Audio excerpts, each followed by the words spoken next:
Donald Woods and I are here again to look at another historic milestone on the chessboard. In our 4 programs so far, we've already seen games involving the giants of the game in the 19th century, like Morphy, Steinitz, Zukertort, and Chigorin.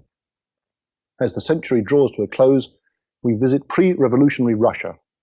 In 1896, the Russian master, Mikhail Chigorin, invited leading players to participate in a multi-round tournament here in St. Petersburg, the cultural capital and religious center of Tsarist Russia. Chigorin himself was regarded as a likely victor, of course, but the field included the top players: ex-world champion Wilhelm Steinitz, now nearing 60, the current world champion Emanuel Lasker, and the young American star Harry Pillsbury. Lasker was born in Prussia in 1868 and established his reputation in tournaments and match play in Germany, England, and the United States in a burst of activity from 1889 to 1893. His astounding breakthrough came in the World Championship match of 1894 against the old warhorse Steinitz. He took the title with 10 wins, 4 draws, and 5 losses. The following year, Lasker played in the inaugural Hastings tournament, the strongest chess competition ever held up to that time. With 3 rounds to go, the youthful world champion led the field, which included Steinitz and Chigorin. Lasker was, however, recuperating from a severe case of typhoid fever and was overtaken by Harry Pillsbury, the American who was making his first appearance on the international circuit. No one had ever won such an event at their first attempt. But after St. Petersburg, Lasker continued to notch up a sensational series of victories, first in Nuremberg that same year, in London in 1899, and Paris in 1900, often competing alongside his cousin Edward, also an accomplished player. Perhaps he now found chess too simple and withdrew temporarily from active play to the study of mathematics and philosophy. But in 1908 he returned to the fray, defending his world title against in turn Tarrasch, Schlechter, Marshall, and Janowski, a string of formidable opponents. His last great tournament winners champion came when he returned to St. Petersburg in 1914. The Great War served to undermine Lasker's financial resources and his health, and in 1921 he lost the title to the young Cuban Capablanca in Havana. Sadly, Lasker failed to win a single game in this his last championship appearance. But he had held the title for 27 years, and no one has ever matched this achievement. The advent of the Nazis in Germany forced Lasker, a Jew by birth, into exile, and he travelled the tournament circuit once again in order to make a living. His results were still outstanding. He died in New York in 1941. The game I have chosen was played in the 10th round at St. Petersburg. This was the true test. Lasker faced the victor of Hastings and had to prove that he, and not Pillsbury, was the real world champion. At the halfway stage, Pillsbury had been a point clear of the field, but around this time it is believed that he discovered he had contracted syphilis and his morale collapsed. But Pillsbury was capable of astonishing feats of mental exertion. He was one of the great American geniuses who sadly failed to fulfill his true potential. One of his specialities was to play 12 games of chess, 6 games of drafts, and a hand of duplicate whist simultaneously. He would also memorize a series of 30 incredibly obscure words, then write them out and repeat them verbally in sequence, first forwards and then backwards. The list included words such as antiphlogistin, staphylococcus, and salmagundi. All this must have represented a considerable strain on his brain. In 1904, at Cambridge Springs, Pillsbury achieved the worst tournament result of his life. In the following year, he tried to kill himself by jumping from the 4th floor of the Philadelphia Presbyterian Hospital during, as the local Evening Bulletin recorded, a period of temporary insanity. He was subdued by staff at the hospital, but by 1906, at the tragically early age of 34, he was dead. Pillsbury sounds a fascinating character. Yes, he was. And this list of words he was memorizing is quite incredible. I thought you handled those well, but he should have tried 2 of my favorite words in Xhosa. One is, let's see, Akikila or Mangatega. And what does this mean? Nelson Mandela for president? Well, you could say so. But I like his notion, too, of playing simultaneous, what was it, chess, drafts, and whist. Whist, yeah. I once tried simultaneous chess and Scrabble on the clock, and wanted to try chess, Scrabble, and golf on the clock. Chess, Scrabble, and That would golf. be a nice challenge. You had to take a portable chess set. That's right. Well, Pillsbury may have had a few party tricks up his sleeve off the chessboard, but on the chessboard he was a really serious character, as we'll see now from this game. Pillsbury was white, Lasker black, and Pillsbury kicked off with this move, pawn to d4. Now, those of you who followed our series so far will note that this is the first time that this move has appeared in our great games. Nowadays, of course, it's quite common. Garry Kasparov, for example, the world champion, has it as one of his absolute favourites. But in 1896, they were still working out the theory of the Queen's Gambit, which is what Lasker invited with his next move. Pillsbury played this, c4, offering the Queen's Gambit. Black could take it, but White can easily get the pawn back. You've made the point that's not a real gambit. It's not a real gambit. White can get the pawn back at one. It's not like the King's Gambit. It's really just a position. A neo-gambit. Yes. It's a strategic way of putting pressure on the centre. And this is the most common reply, which Lasker chose. And out jumps the White Knight. Lasker makes the most natural defence. And now, after 100 years of investigation into this opening, we know that probably the best move is bishop g5.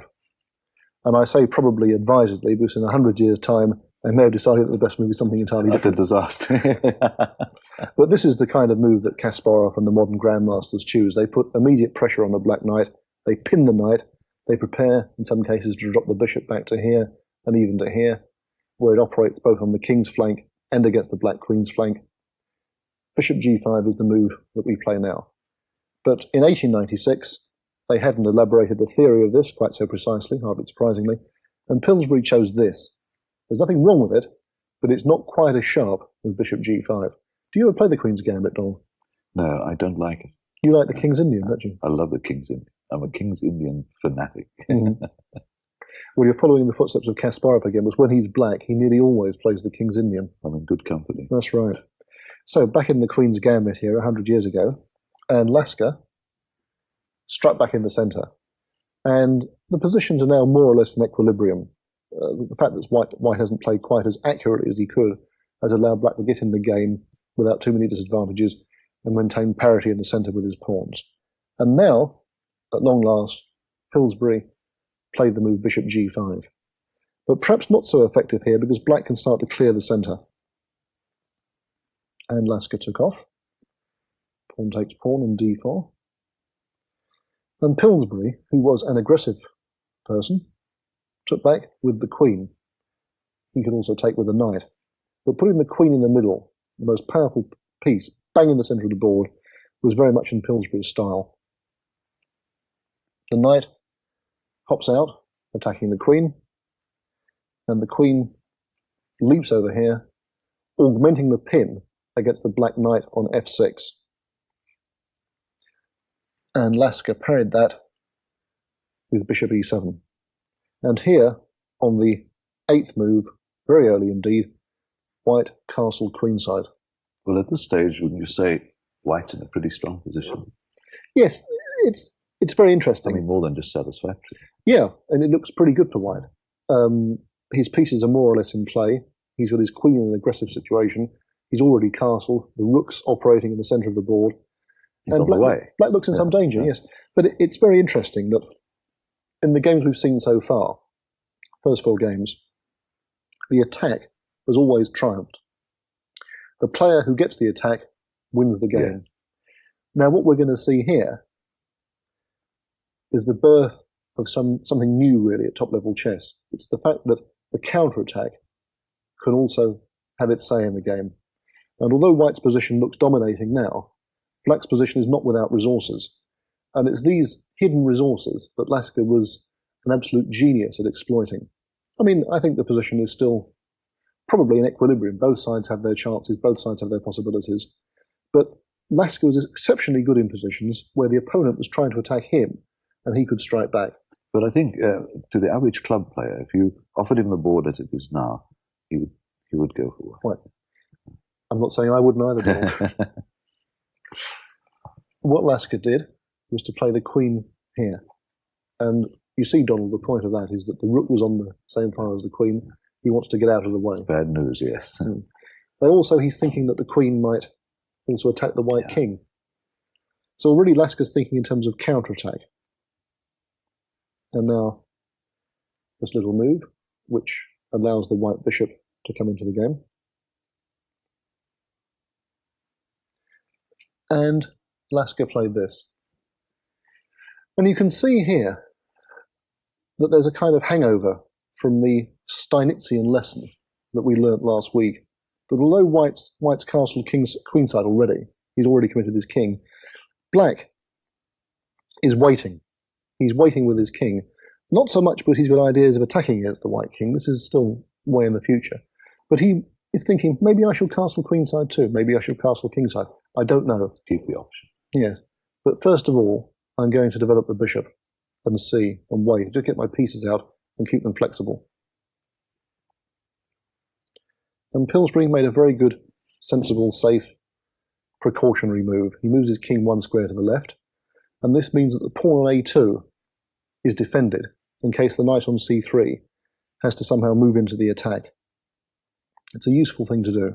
That's actually a characteristic of very good chess players from time to time. If the average players are looking at diagrams, is often what appears to be to the ordinary player a rather obscure king move.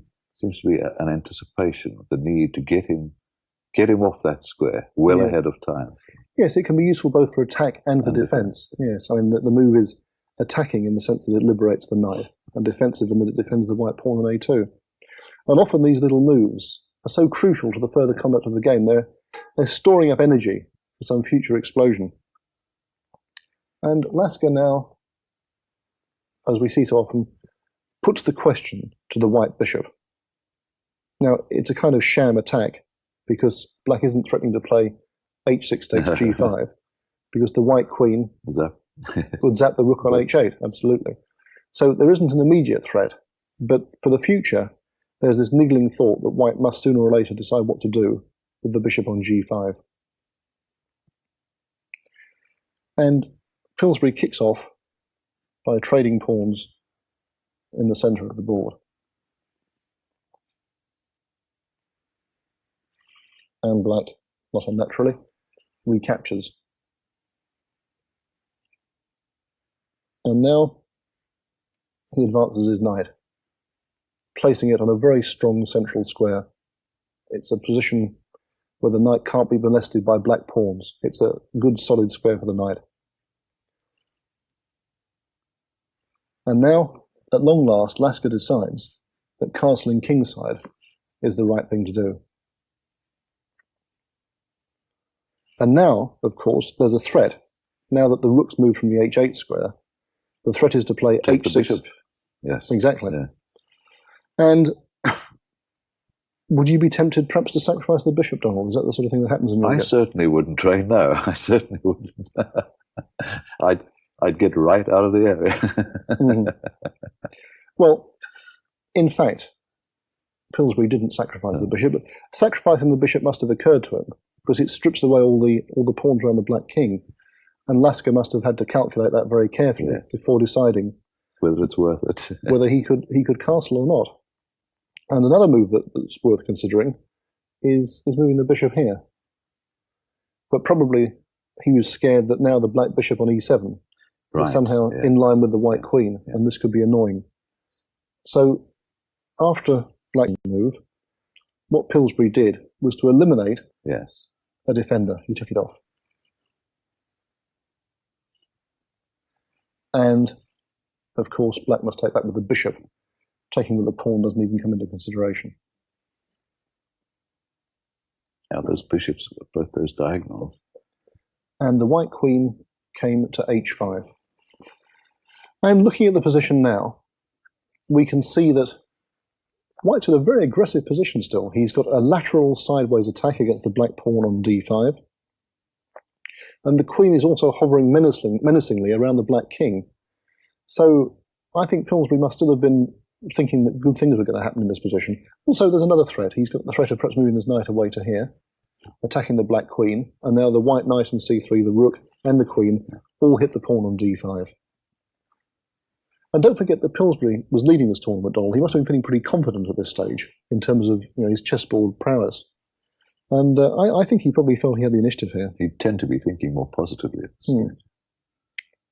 Well, Lasker really has no choice. He has to trade off this dangerous knight before it goes to b3, for example, as I showed.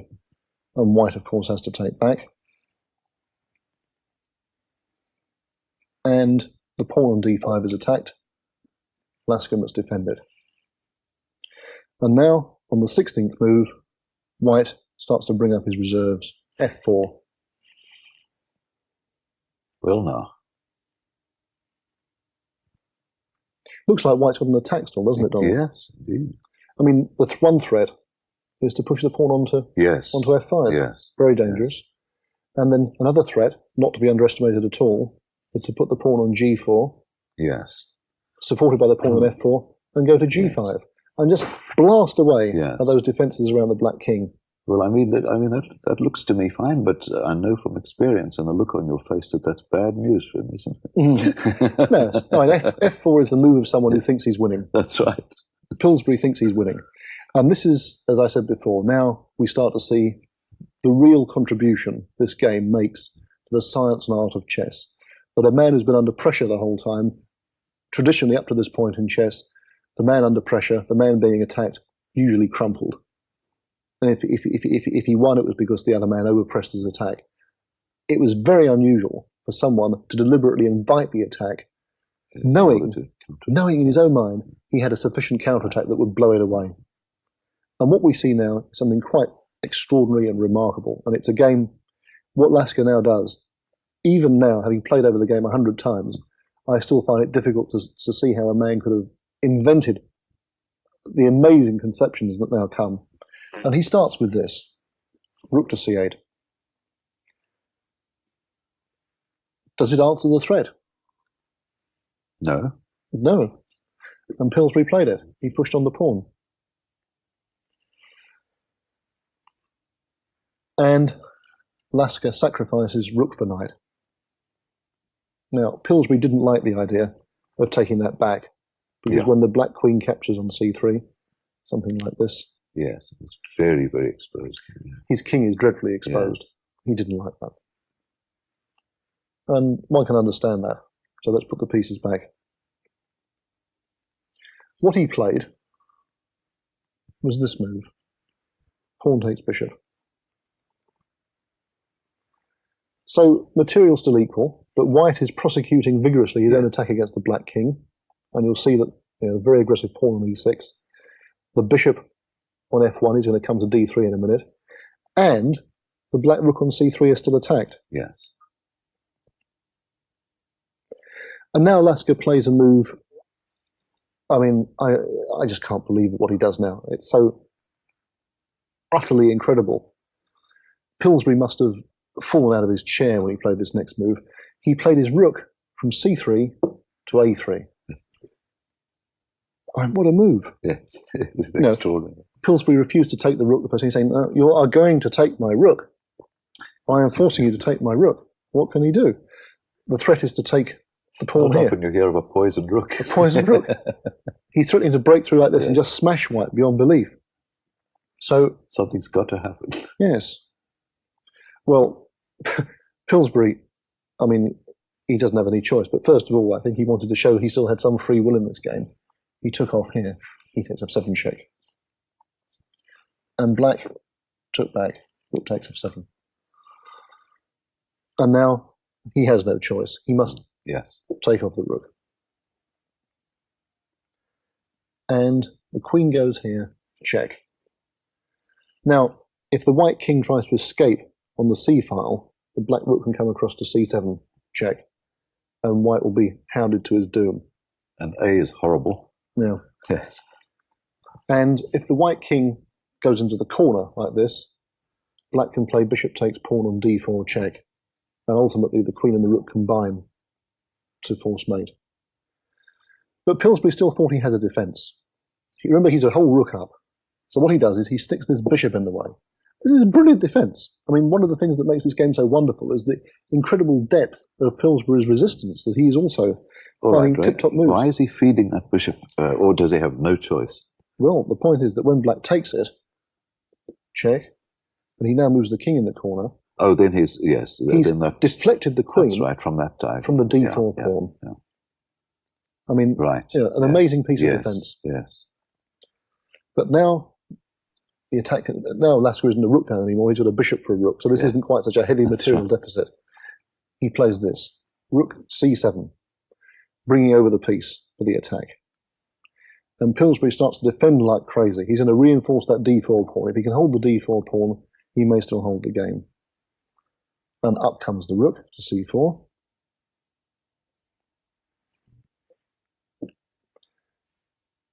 Pillsbury defends staunchly.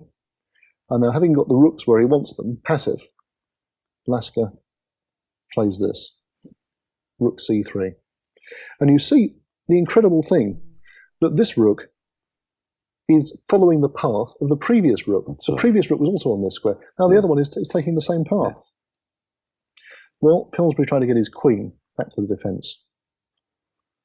And the black queen came in here, increasing the pressure. And now up comes the king to defend the pawn at a3. Now, you remember what I said about this rook treading the path of its fellow? Yes. And how black had first of all sacrificed one rook on c3, it was declined, it went to a3. a3. Accepted. Yeah. Now, what does the man do? This man is a genius. He plays rook takes a3. He does it again. Yeah. He does it again. Rook takes a3. Pillsbury throws in a check, and the king goes here. And he could check again here, but it wouldn't make any difference. The king could go to h8. Doesn't help. I thought of that, because he can't keep checking. No, he can't keep checking. Now the rook the threats are enormous. He has to take. He plays king takes a3, and I'm just so amazed at the way that black has put both rooks through the same path, sacrificed them both, and now white has two rooks for a bishop, but the final attack is devastating.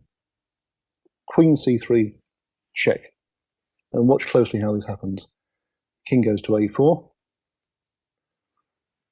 And the pawn goes to b5. He's just pulled over, whether he wants to or not. He's just pulled over further. It's like a magnet. Yes. It's like a huge magnet dragging the king. He must take the pawn. King takes b5. And the magnet effect gets worse. Queen here, check. The king has to go. I can't, yes. a5. And now, in a sense, although it's fairly obvious, the most subtle move of the game, this bishop just slides back to such an insignificant looking square, check. And look at it, the king that was so safe. Remember we were saying a few moves ago when white was attacking on move 10. Absolutely imprisoned. The king was making the safety move, king b1. Now it's driven up to here. And these brilliant moves, this wonderful copycat series of rook sacrifices. And I know he hated to play this move, but he has no choice. He has to play this. Queen b6. And now black has a pleasant choice. But in fact, he played a takes b6, and the white king is kaput. And really, of the games we've seen so far in this series, this is the most fantastic, the most incredible. Yes, if you called that over the phone, say 5, 6 moves ago, maybe even 7 moves ago, or you got to the stage where he's 2 rooks, queen, he's up against queen, bishop, call that over the phone to someone to adjudicate. They'd laugh at you. Yeah. And then you see what happens. Well, thank you, Donald, for helping me go through this game tonight. Next week, we're in Russia again on the eve of the Great War to see yet another thunderbolt thrown, this time by the first Latin American chess superstar, Jose Capablanca. His match against the Ukrainian Osip Bernstein is next week's centrepiece. Do join us for that. For now, from Donald and me and the Thames Chess team, goodbye.